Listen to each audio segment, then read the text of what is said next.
was wonderful. My goodness. Good morning, everyone. Good morning.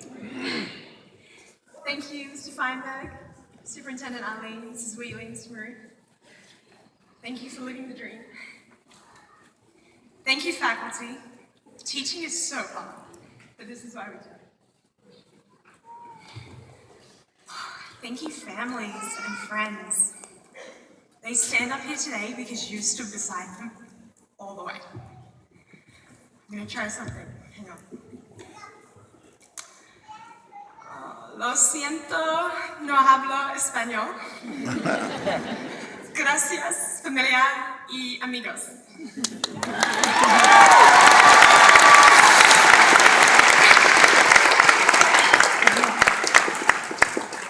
There's a first time for everything. I thought it was worth the try. And finally, graduates. Oh, it's fun. Thank you. See, he's a leader. Finally, graduates. I'd like to talk to you because I wrote this for you.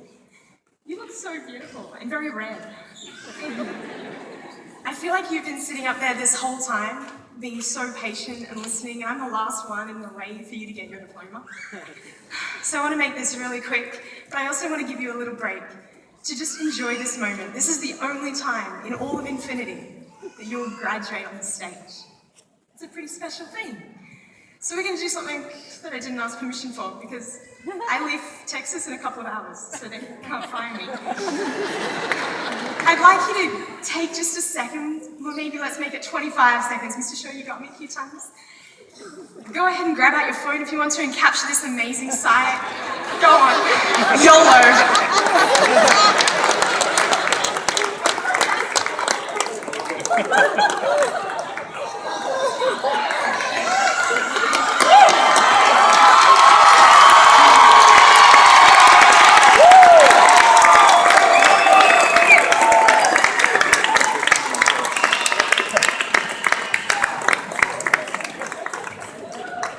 See, and you even stuck to the time limit. We taught you well. Could you make sure you turn them right off again so I don't get in trouble? Go ahead and pop them away.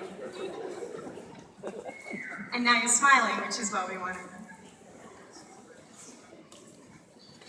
It is both a joy and a privilege to have been invited to speak today, though I suspect it might be because you wanted to enjoy my accent one last time. So I'm banking that it doesn't matter what I say. And in honor of the way in which so many of you completed your high school careers, I decided to do this assignment the night before it was due, and I finished it this morning on the way to class. I mean, here. So go easy. Truly, when I started asking around for teachers and staff their memories of 2016, the list was long, and as soon as people started talking, their faces lit up with delight. I have a little list of some of the memories. Feel free to give a little hoot hoot if this is one of yours, because there's so many of you and you've had such a rich experience with us at KHHS. So I heard a little bit about bow ties on Professional Dress Day. I heard a little bit about the Lady Kerberos passionately and aggressively playing volleyball in the field house. I heard about the marching band clashing cymbals in the bleachers. Bianca, I think that might be for you. I heard about the beautiful choir girls who sang that ACT song that Mrs. Wheatley lamely wrote to try and get you motivated for the ACT. I heard a little bit about Edson getting bitten by a donkey and hit by a car. But he's made it this far, so we're okay. I heard about backpacks being flipped by anonymous people.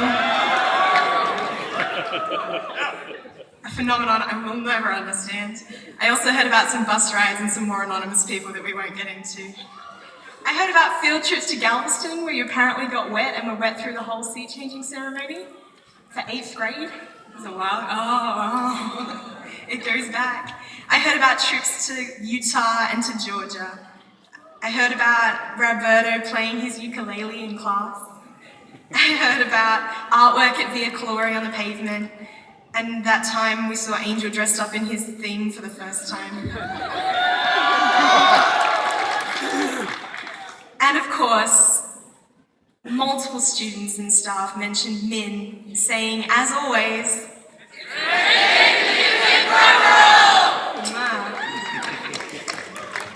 So one special memory for me is associated with a hand signal that we used to do in my AP language class. When things were really difficult and kids got stuck, we used to go like this. I'd like you to join in and try it. So we want to go thumbs, and then pinky fingers, thumbs, and then pinky fingers, and this is where it gets tricky. You gotta try and alternate. Oh. Now it takes a little while for your brain to get it. I can see some of you remembering and some of you being like, oh, I wasn't in that class, thank goodness. But this was the signal that students would make to each other sometimes when they got stuck. And I vividly recall a day when Wilmer, who spoke so beautifully today, he got stuck and he couldn't find the words to express the comment he wanted to make. And before I could encourage him, one of the other kids was like, Wilmer, man. And that's the kind of memory I'll have of 2016. Supporting each other, encouraging each other, and finding a way to laugh, even in the middle of an assessment. 2016 is an interesting year to graduate. When history reflects on this year, I don't think they'll remember you graduating high school. I think they will remember an election and divisions throughout America, and it blows my mind that people are talking about building walls to solve society's problems, because when I think of 2016, I won't think of walls. I'll think of you guys building relationships. I've seen you, yeah,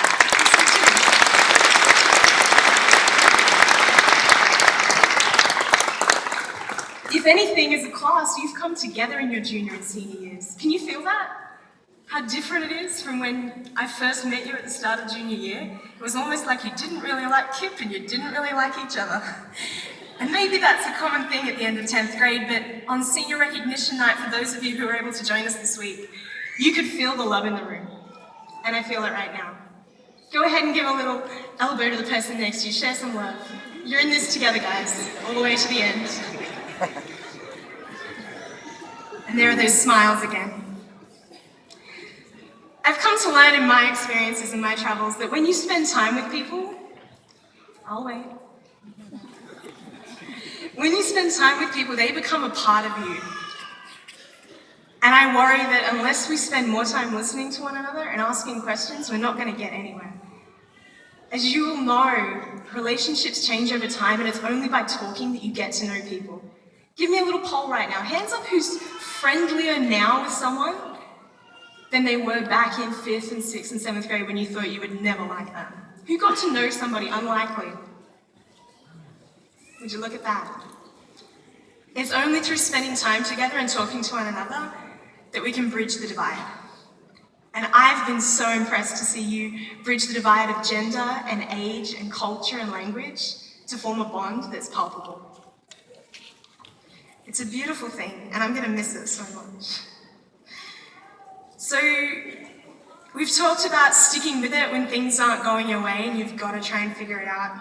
And we've talked about building bridges and listening with curiosity to understand people.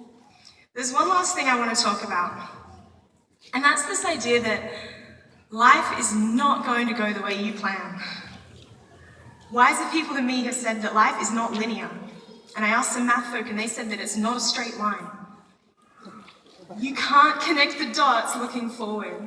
It's only once you live that life and walk through those footsteps that you'll be able to look back and see how everything makes sense. One of my very good friends in high school, when we graduated 10 years ago, she was devastated because she didn't get into the college that she had worked so hard to get into. She thought it was the end. She ended up going to a different college and was miserable until she met and fell in love with the man who's now her husband and the father of her children. What's devastating one day may turn out to be a spark, a catalyst that will change the direction of your life for the better. There's no way of knowing how things will unfold. I have another friend who's a doctor now. She spent 7 years training incredibly hard and now works in a hospital and is changing lives. In that same amount of time, I've lived in 3 countries and had 3 jobs. And so some people would say she's more successful, and in many ways she is. But I didn't have a big dream and a big goal to go after. So I'm a huge proponent of being micro-ambitious. Find something that's right in front of you that excites you, makes you curious, and go after it with everything you've got. You don't know where it's going to take you yet. And if it's anything like my life, it's going to lead you to lots of adventures. Our soccer boys on the stage can tell you that you got to keep your eye open for the opportunities in the periphery, because one of those opportunities could be a complete game changer. I got an email randomly 3 and a bit years ago from Mr. Mike Kleinberg, and it was just a little random opportunity in the corner of my eye. And that's what brought me to Houston, Texas, of all places. I didn't know where it was on the map. The thing is that I believe by traveling, you leave a piece of yourself wherever you go. In a couple of hours, I'll be leaving Texas. But part of me is staying here with you. And I'm gonna cry.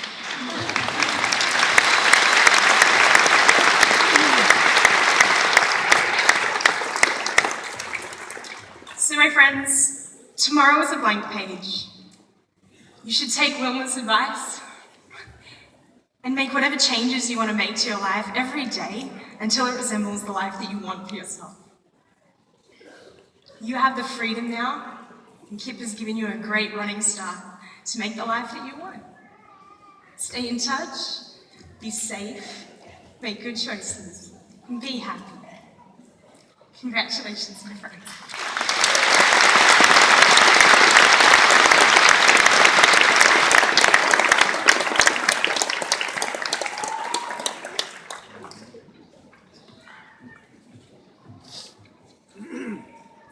All right, I'm very excited to start the next, what you've all been